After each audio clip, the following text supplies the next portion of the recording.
पिछले एपिसोड में हमने देखा कि सुरीली पर झूमर गिरने वाला होता है। आज के एपिसोड में हम देखेंगे सुरीली पर झूमर गिर रहा होता है, तभी रजनी झूमर को गिरने से बचा लेती है। सुरीली रजनी को अपने सामने देखकर शॉक हो जाती है। उसे वही पुरानी बातें याद आती हैं। बाकी सब लेडीज भी रजनी को देखकर हैरान है। सबको लग रहा था कि अब रजनी उनकी जिंदगी में कभी नहीं आएगी। रजनी सबको कहती है कि मुझे आप लोगों के सामने नहीं आना था, अपना काम करके मैं चली जाऊंगी। ये कहकर रजनी वहां से चली जाती है राम को ढूंढने।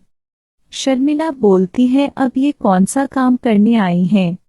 ऐश्वर्या बोलती है, ये अपने पति को वापस लेने आई हैं। सब लेडीज सुनकर डर जाते हैं। अगर रजनी शान की जिंदगी में आ गई तो रिया शान की शादी नहीं होगी और उनकी गरीबी दूर नहीं होगी।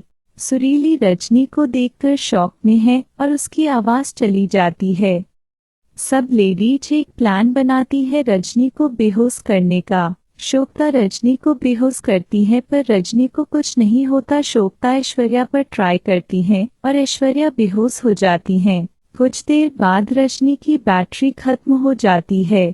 शोभता को लगता है अब वो बेहोश हो गई है और शोभता शर्मिला मैगी मिलकर रजनी को शान की लैब में छुपा देते हैं, ये सोचकर कि वहां कोई नहीं आएगा। उधर सुरीली ऐश्वर्या को होश में लाती हैं।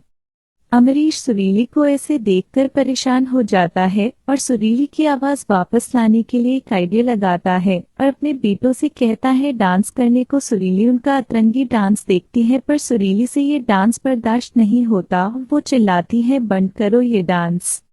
सब खुश हो जाती हैं। सुरीली की आवाज वापस आ गई और एपिसोड खत्म हो जाता है। Thanks for watching videos. ऐसे ही मजेदार वीडियो के लिए सब्सक्राइब करें और बेल आइकन जरूर दबाएं।